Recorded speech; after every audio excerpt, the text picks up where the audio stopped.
அன்பான வணக்கங்கள். நான் உங்கள் அனிதா பிரபு. இன்னைக்கு பார்க்க போற ரெசிபி என்னன்னா லேயரான பரோட்டா தான் பார்க்க போறோம்.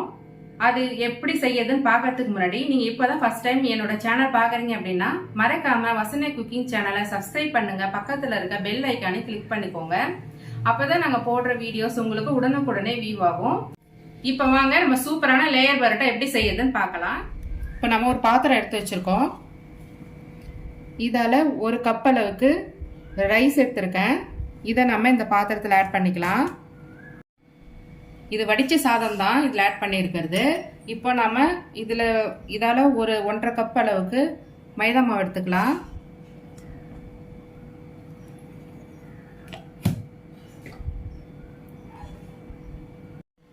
இப்போ 1/2 கப் ஆட் பண்ணிக்கலாம். முதல்ல நம்ம ஒரு கப் ஆட் பண்ணியாச்சு. இப்போ ஒரு 1/2 கப் ஆட் பண்ணிக்கலாம். 1.5 கப் அளவுக்கு மைதா மாவு. இதில் இப்போ தேவையான அளவு நம்ம இந்த மாவுக்கு தேவையான அளவு உப்பு ஆட் பண்ணிக்கலாம். இதை நம்ம ஒரு ஸ்பூன் வச்சு நல்லா கிளறிக்கலாம். இப்போ இதை நம்ம நல்லா கிளறி விட்டுக்கலாம். இதில் தண்ணி இப்போதைக்கு எதுவும் ஆட் பண்ண தேவையில்ல.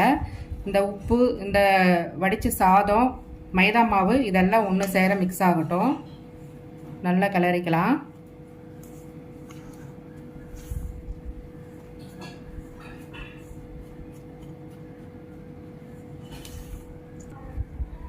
இப்போ பாருங்கள், இது நல்லா எல்லாத்தையும் ஒன்று சேர நல்லா மிக்ஸ் பண்ணியாச்சு. உப்பு, வடித்த சாதம், மைதா மாவு எல்லாம் நல்லா ஒன்றா மிக்ஸ் ஆகிடுச்சு.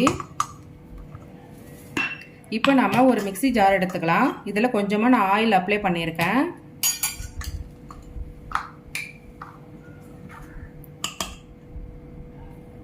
இந்த மாவு, இந்த ரைஸ் இருக்குது இல்லைங்களா, இது எல்லாத்தையும் இந்த மிக்ஸி ஜாரில் ஆட் பண்ணிக்கலாம். கொஞ்சம் கொஞ்சமாக போட்டு ஆட் பண்ணி நம்ம அரைச்சி எடுத்துக்கலாம். தண்ணி நான் ஆட் பண்ணல, ஏன்னா இந்த சாதத்தில் இருக்க தண்ணியே இருக்கும். நம்ம தேவைன்னா அப்புறமா ஆட் பண்ணிக்கலாம். இப்போதைக்கு நம்ம அப்படியே மூடி போட்டு அரைச்சிட்டு வந்துடலாம். இப்போ நம்ம இதை ஒரு பேட்ச் மட்டும் அரைச்சிட்டு வந்தாச்சு. இதை நம்ம ஒரு எண்ணெய் தடவைனா பாத்திரம் இருக்குது, இந்த பாத்திரத்துக்கு இதை ட்ரான்ஸ்ஃபர் பண்ணிக்கலாம்.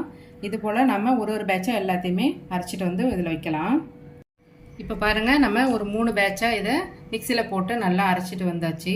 இந்த மாதிரி நல்லா ஈஸியாக இதில் மசிஞ்சிரும். ஆனால் தான் நம்ம கை வச்சு ரொம்ப நேரம் பேசியே தேவையில்ல. இந்த மாதிரி மிக்சியில் போட்டு ட்ரை பண்ணுங்கள், ரொம்ப ஈஸியாக வேலை முடிஞ்சிடும். கொஞ்சமாக தண்ணி மட்டும் லைட்டாக தெளிச்சிக்கோங்க, ஊற்றாதீங்க அதிகமாக.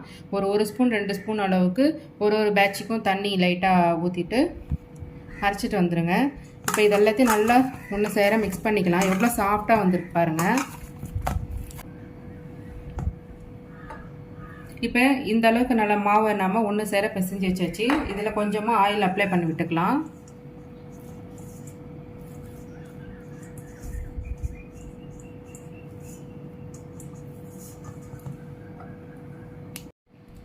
இதுக்குள்ளே ஒரு கிளிங் ரேப் போட்டு நல்லா ஃபுல்லாக க்ளோஸ் பண்ணிக்கோங்க. இல்லைன்னா ஈர கிளாத் இருந்தால் கூட இது மேலே போட்டு க்ளோஸ் பண்ணிவிட்டு இப்போ இது ஒரு 1 hour நல்லா ஊறட்டும். ஊறின பிறகு நம்ம பால்வாலாக ரெடி பண்ணிவிட்டு எப்படி செய்யுதுன்னு பார்க்கலாம். 1 hour ஊறட்டும். இப்போ பாருங்கள், மாவு ஒரு 1 hour நல்லா ஊறி இருக்கு. இப்போ இந்த ஸ்டேஜில் நம்ம இது பிரித்து எடுத்துட்டு பாருங்கள், இந்த அளவுக்கு நல்லா சாஃப்டாக ஊறி இருக்கு பாருங்கள். இப்போ இதை ஒரு கிச்சனோட ஷெல்ஃப் இருக்குது இல்லைங்களா, அந்த இடத்த நல்லா க்ளீன் பண்ணிவிட்டு இந்த மாதிரி நல்லா விரிச்சுக்கோங்க. உங்களுக்கு எந்த அளவுக்கு சைஸ் தேவையோ அந்த அளவுக்கு கட் பண்ணிக்கோங்க.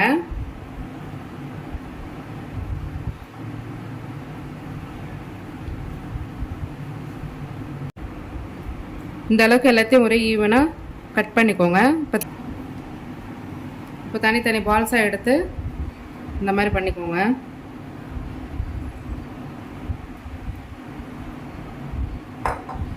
கொஞ்சம் இந்த இடத்துல நல்லா ஆயில் அப்ளை பண்ணிக்கலாம்.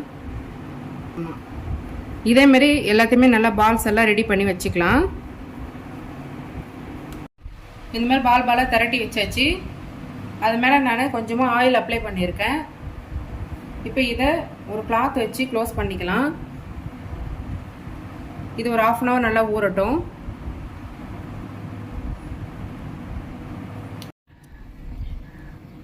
இப்போ மாவு ஒரு 1/2 hour நல்லா ஊறி இருக்கு பாருங்க. இந்த அளவுக்கு சாஃப்டா ஊறி இருக்கணும்.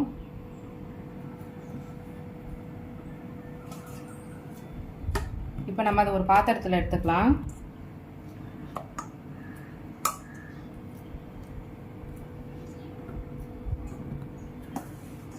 இப்போ இந்த கவுண்டர் டாப்பில் கொஞ்சமாக ஆயில் போட்டுக்கலாம். ஆயில் போட்டு நல்லா இதை ஸ்ப்ரெட் பண்ணிக்கலாம். எந்த அளவுக்கு நல்லா மெலிசாக உங்களால் ஸ்ப்ரெட் பண்ண முடியுமோ அந்த அளவுக்கு நல்லா மெலிசாக ஸ்ப்ரெட் பண்ணிக்கோங்க. இப்போ இந்த அளவுக்கு நல்லா மெலிசாக திரட்டியாச்சு. இதில் வந்து பார்த்தீங்கன்னா கொஞ்சமாக மைதா மாவு ஆட் பண்ணிக்கலாம். லைட்டாக மைதா மாவு ஆட் பண்ணிக்கோங்க, போதும். இது மேலே லைட்டாக அப்படியே ஸ்ப்ரெட் பண்ணி விட்டுக்கலாம். அப்போ தான் அது ஒட்டாமல் வரும்.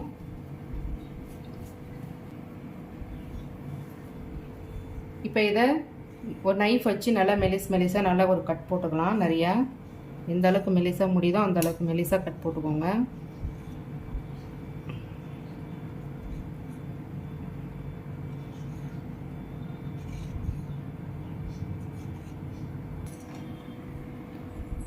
இது இப்போ நம்ம அப்படியே ரெண்டு பக்கமும் ஒன்று சேர்த்துக்கலாம்.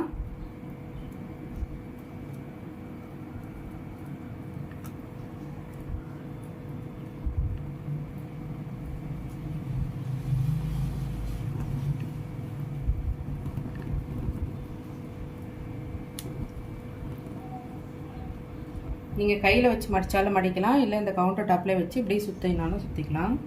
இப்படி நல்லா சுற்றிட்டு இந்த லாஸ்ட்டாக இருக்கிறத இதை உள்ளே இப்படி விட்டுட்டு அவ்வளோதான். இதே போல் நம்ம எல்லா மாவையும் தட்டி எடுத்துக்கலாம். இது ஒரு 15 மினிட்ஸ் நல்லா ஊறணும். இப்போ இதை நம்ம ஒன்று ஒன்றா நம்ம தட்டி எடுத்துக்கலாம். ஒரு 20 நிமிஷத்துக்கிட்ட நல்லா ஊறி இருக்குது. இந்த கவுண்டர் டாப்லேயே வச்சு தட்டிக்கலாம். கொஞ்சமாக ஆயில் அப்ளை பண்ணிவிட்டு கொஞ்சம் அப்படியே பரட்டி விடலாம். மெலிசா வேணாலும் போட்டுக்கலாம், இல்லை திக்காக வேணாலும் போட்டுக்கலாம். நான் கொஞ்சம் மெலிசா தான் பரட்டுறேன்.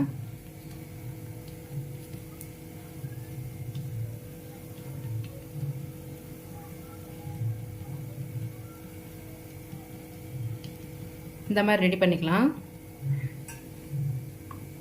அதே போல் இன்னொன்று ரெடி பண்ணிக்கலாம். நம்ம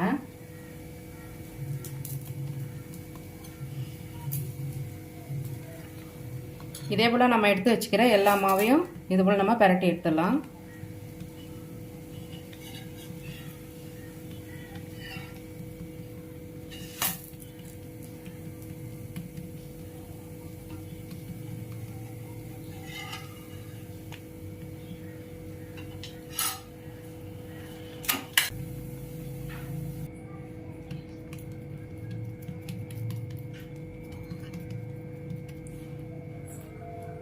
இப்போ நான் அடுப்பு ஆன் பண்ணிட்டேன்.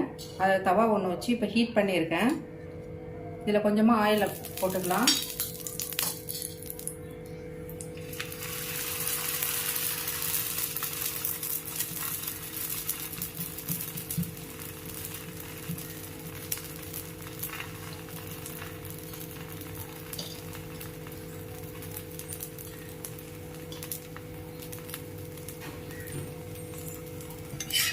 திருப்பி போட்டுக்கலாம்.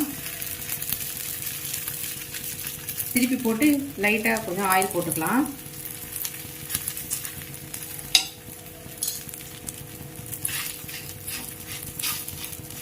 முட்டைலாம் எதுவுமே இல்லாமல் செய்யறது. இதே போல் நீங்களும் வீட்டில் ட்ரை பண்ணி பாருங்கள். முட்டைலாம் இல்லாமல் இந்த சாதம் வச்சு செய்கிற மாதிரி.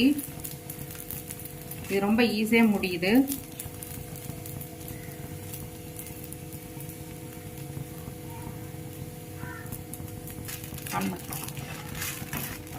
இது நம்ம மிக்சியில் வந்து சாதமும் மைதா மாவு உப்பு எல்லாத்தையும் ஆட் பண்ணுறதுனால நம்மளுக்கு பிசைகிற வேலையும் இல்லை, ரொம்ப ஈஸியாக முடிஞ்சிருது.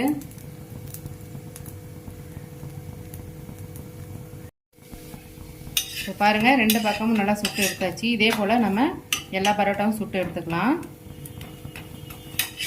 இதை எடுத்துடலாம். இப்போ ஒரு 3 முனை சுட்டு நம்ம நல்லா அடித்து எடுத்துக்கலாம்.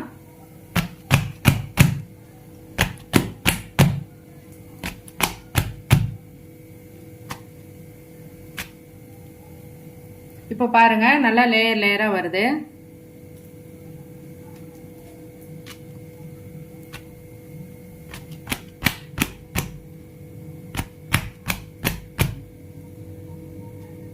இப்போ பாருங்கள் எந்த அளவுக்கு நல்லா லேயராக வருது பாருங்கள். இப்போ பாருங்கள் உறவுகளே, நம்மளுடைய சூப்பரான லேயர் பரோட்டா ரெடி. இந்த மாதிரி நல்லா லேயராக வரும். நீங்களும் இது போல் வீட்டில் ட்ரை பண்ணி பாருங்கள். ரொம்ப ஈஸியாகவும் இருக்குது. நம்ம மிக்சிலே போட்டு எல்லாத்தையும் கலக்கிறதுனால கொஞ்சம் ஈஸியாக இருக்குது. நம்ம கை போட்டு ரொம்ப நேரம் பேசவே தேவையில்ல. கஷ்டப்படாமல் மாவு ரெடி பண்ணிக்கலாம். இது போல் நீங்களும் வீட்டில் ட்ரை பண்ணி பாருங்கள். இந்த ரெசிபி உங்களுக்கு பிடிச்சிருக்கு அப்படின்னா மறக்காம வசனியா குக்கிங் சேனலை சப்ஸ்கிரைப் பண்ணுங்க. பக்கத்தில் இருக்க பெல் ஐக்கானை கிளிக் பண்ணிக்கோங்க. அப்போதான் நாங்கள் போடுற வீடியோஸ் உங்களுக்கு நோட்டிஃபிகேஷனில் வியூ ஆகும். இந்த ரெசிபி உங்களுக்கு பிடிச்சிருக்கு அப்படின்னா மறக்காம உங்க ஃபேமிலி அண்ட் ஃப்ரெண்ட்ஸுக்கு ஷேர் பண்ணுங்க, லைக் பண்ணுங்க, கமெண்ட் பண்ணுங்க. மீண்டும் நம்ம வேற ஒரு ரெசிபியில சந்திக்கலாம். நன்றி, வணக்கம்.